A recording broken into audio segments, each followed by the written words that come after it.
Hey guys, Adam here. In today's video, we're going to be doing a sort of quick one.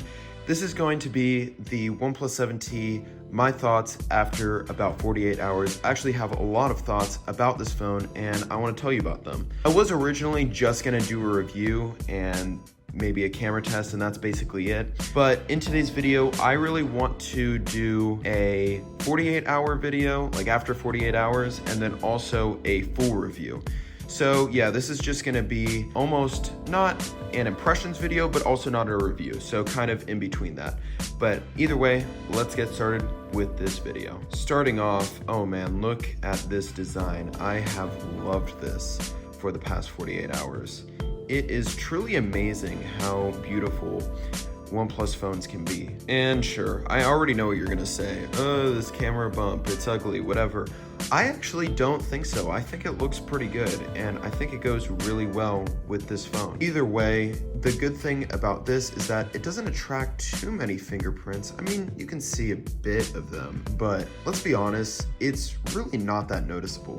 We've got USB-C and also a SIM card tray at the bottom, as well as one of our speakers, because we do have a stereo speaker setup. Also, we have a ringer, and yeah, I overall really like this design. I don't have a single complaint with it. Moving on to this absolutely beautiful display, we have gotten a 1080p 90Hz AMOLED display, HDR10, and right here, this is the brightest that it gets, and honestly, it gets really bright. In some cases, for whatever reason, or I don't even know how, but it's actually brighter than my iPhone 14. But also, it gets really impressively dim.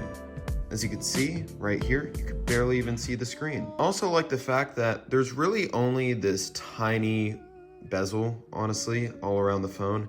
There's slightly a bigger bezel at the bottom, and obviously there's the notch at the top, but both are really not noticeable. This feels almost like a full screen experience. And like I said, there is 90 Hertz, which makes it feel so fluid. You can switch it between 60 and 90. I always keep it at 90. And sure, it does lessen the battery life, and I will talk about the battery life very soon, but this is honestly worth it because of just how fluid it is. It's way more fluid than my iPhone 14 Plus, and honestly, I really like it. One thing I will say is that technically there is a bit less pixels than the iPhone 14 Plus, but it is really not noticeable. What I'm trying to say is that this is a 1080p display, and the iPhone 14 Plus has in between a 1080p and 1440p display. So there are more pixels, which means a higher level of detail, but it's to the point where it is absolutely not noticeable. One more thing about the display, you also got a very fast fingerprint reader. Look at this, under the display, look how fast that is insane. So yeah, I overall really like this display. All right, next up, let's talk about this performance. We have gotten a Snapdragon 855 Plus with 8 gigabytes of RAM and 128 gigabytes of storage on my model. And so I'm gonna break this down into 3 sections. I'm gonna break it down into the overall UI performance, then I'm gonna break it down in the day-to-day performance, so web browsing, watching YouTube videos, watching Netflix, going on just simple apps, and then gaming performance or just heavy or intensive performance. So starting off with this UI performance, it is ridiculously smooth. I mean, you'd expect a 2019 phone to be at least somewhat usable, but not exactly smooth, because it is quite an old phone now, but it is ridiculously smooth. One thing that a lot of times I didn't like about Android phones is that when you swiped over to something like the Google feed or whatever was at the side, it would lag like crazy. There is absolutely no lag between the Google feed and this, so yeah, I really like that. It constantly stays at 90 Hertz when you're at the UI. There is really no problems with anything like slowing down or anything like that when you're scrolling around the UI. All right, now the second part, day-to-day performance. So opening up apps is totally fine. As you can see, it launches very fast. Clicking on any app to download on the Play Store, for example, you can see it's very fast. Watching YouTube videos is also very fast. As you can see, clicking on any videos will basically launch immediately, and it's kind of impressive. Not only that, but it stays in the RAM. So as you can see, going back to the Play Store, it still stays in the RAM. And as you can see, scrolling on Instagram is really good too. Using Apple Music is a breeze. Viewing photos, it launches very quick. There is no delay when you zoom in or anything like that. So overall day-to-day performance is definitely really good. All right, now it's time for gaming performance.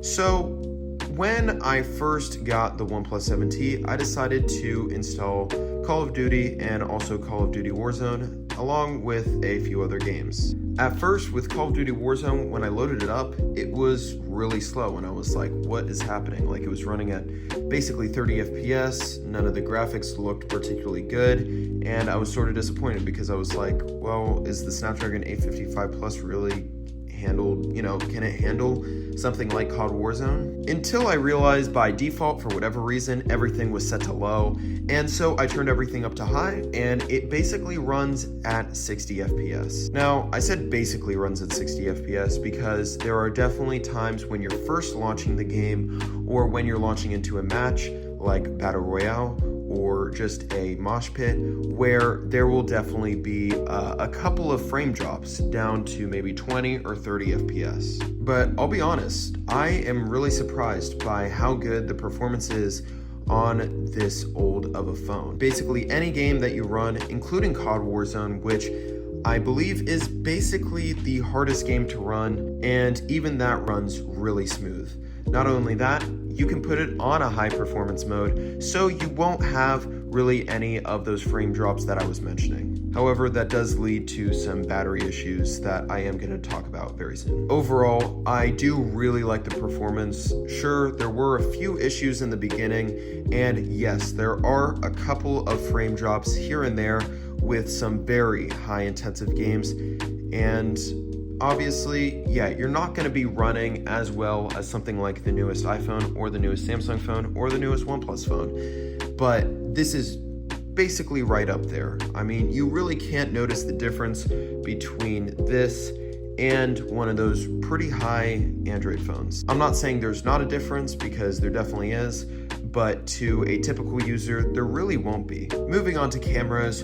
we have gotten a 48 megapixel main camera with autofocus. We got a 16 megapixel ultra wide camera with autofocus, as well as a 2x telephoto with autofocus as well. So all three cameras have autofocus, which means you can do a super macro mode on the OnePlus 7T. So yeah, I'm not going to do a full camera test here, but I will show you some photos that I have taken with the OnePlus 7T. So first of all, talking about the main camera, this is a photo that I took with it, and this is pretty fantastic. I don't really have any complaints with it. First of all, the detail is excellent. Second of all, there's a good amount of background blur.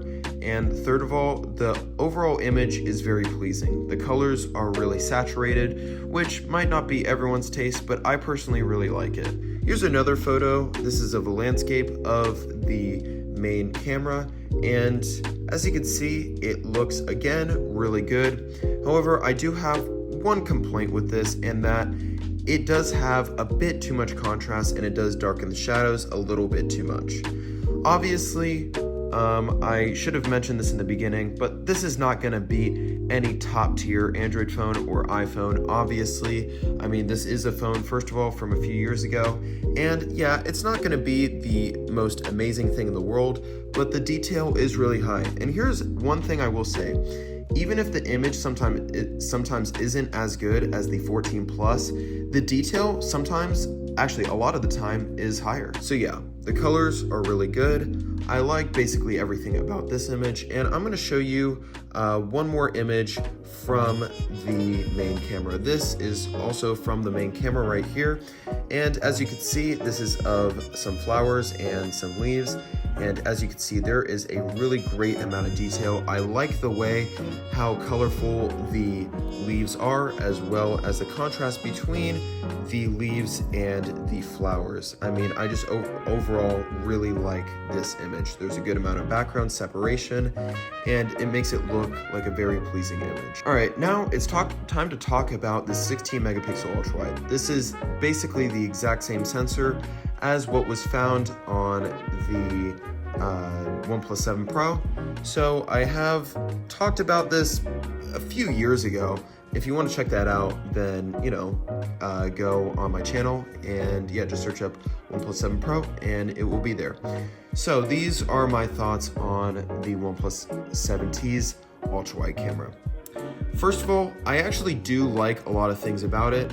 The level of detail isn't bad in pure daylight, and I also like the fact of that it does give that pretty wide effect. However, and this is with this specific image, I will talk about a few other images soon, it really darkens the shadows. I mean, you can't even see these trees. Like they just look like basically, I don't even know. They don't look green, that's for sure, but they are green in real life. Another problem is that it does have a bit too much contrast, as well as at the edges, because of how wide it is, that there is a decent amount of distortion even with the ultra wide lens correction. Moving on to another image, let me just change the brightness here, but moving on to another image, you can see that this one actually does look really good, and there isn't as much of a shadow problem. Even the places with shadows aren't fully darkened, except for few areas like there, but it really isn't a big deal. You can definitely tell that it is a better image than the one that I took previously. The amount of detail is definitely not amazing here, but if you're looking at it from a distance, it's not going to be too bad. However, with nighttime performance, and I'll show it in a second, it does definitely suffer. There has been several times, I would say about 30% of the time, where the image just comes out just blurry, and I don't understand why. After a bit, I can get it to focus, but it really has a focusing issue at night. So yeah, that was one of the blurry images. And let me show one of the not as blurry images. This is actually pretty sharp here. It looks all right. This image is from the ultra-wide camera, and yes, it is a bit better in terms of its blurriness. However, it does have a high amount of grain, and there's not really any detail. There's not really too much noise exactly, but there is a bit of grain for sure, and it is still a tiny bit blurry, I gotta be honest. And I think partially it actually might be a software issue, because I have the 7 Pro and I do not remember having this issue at all. And like I showed in daylight, the OnePlus 7T can take totally acceptable photos with the ultra-wide camera with no blur problem. I never mentioned a blur problem with the daytime performance. As you can see, it's pretty good. I mean, like I said, there are some problems that I mentioned before with the daylight performance, like darkening of the shadows and things like that. Like you could see, that was that plant that I showed, and as you can see with the ultra-wide camera, it completely darkens it. But there is no blurriness with the daytime performance. Moving on to the telephoto performance. So this is the ultra-wide, this is the main. I showed you both of these, and here is the telephoto. I'm actually really impressed by the telephoto camera. It's very, very similar to the OnePlus 7 Pro's 3x telephoto. However, in 2x, it actually does have a bit more detail because it's a 12 megapixel instead of an 8 megapixel. So actually, when you do zoom in to about 3x, which is right here, it's somewhat similar in quality to the OnePlus 7 Pro. However, I will say, yes, the OnePlus 7 Pro is better in terms of its 3x performance, but it isn't too far off, and the colors still look really good. I would actually say the colors generally look better on the 7T than the 7 Pro for the telephoto camera.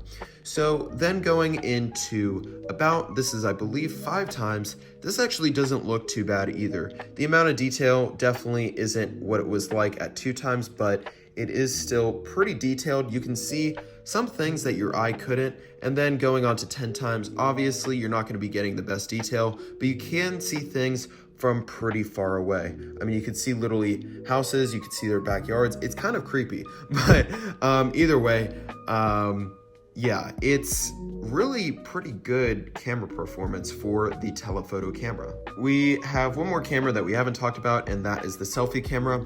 So this is the one that I've definitely been sort of disappointed with the most, but maybe besides slightly the ultra wide camera at night, but it really is only a problem at night. The selfie camera, I remember from the 7 Pro being pretty good, but not great. But I think I have more of a critical opinion now, because now we have phones that have 4K 60 FPS video recording on the front-facing camera. This is 1080p 30 FPS, and you can definitely tell that the quality is just not really there. So, for example, I took a photo of myself right here, and so the detail is okay until you look behind, and you can see that there really is a lot of problems with the detail besides your face. But that's just kind of a nitpick there. My main problem is really the colors. They really aren't accurate. If I take a photo with my iPhone 14 Plus, I do not look this red. And also another problem is there's a bit of overexposure. You can see this is a paw right here, and it's totally overexposed. And so is the black shirt. I tried to take another photo here the night before, and the detail is okay. This is more in a darker shot, so it isn't overexposed, but there is a bit less detail and there's a lot of noise. I don't overall really like these images from the front-facing camera. Oh, I completely forgot to talk about how actually with a lot of subjects, there is a lot of background blur with that main camera. Man, this is a great image right here of my cat. But yeah, really good main camera performance overall, even though it isn't as good as the newest iPhones or Samsungs. All right, we've had a long talk about the cameras. Now it's time to move to battery life.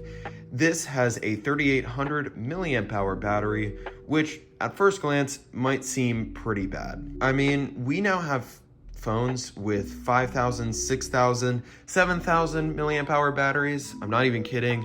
I think the Galaxy M51 has a 7,000 milliamp hour battery, which is absolutely insane. All right, so this is a screenshot from last night at around 12:57 in the morning. So this was basically after a full day of use. Obviously, you might notice that I do not have a SIM card, but I've been trying to use this as much as possible as basically my main phone. So after somewhat heavy usage, and high usage you could tell is the orange right here, there was definitely a few times where I used it pretty heavily. For example, when I played COD Warzone for a bit, I was downloading basically some games and some apps, as well as taking some photos. And so there was definitely some times of high usage. I got 4 hours and 48 minutes of screen on time, and I had 2% left. So I could have probably lasted it to about 5 hours. And yeah, I'll just basically say you get about 5 hours of screen on time, which is just on the borderline of good to about great. And I'm sure I wouldn't do this, but I'm sure if you switch to 60 Hertz, you probably get about 6 hours of screen on time, which by that point is actually pretty good. But I do have to do further testing with this, and I will talk about that in my full review.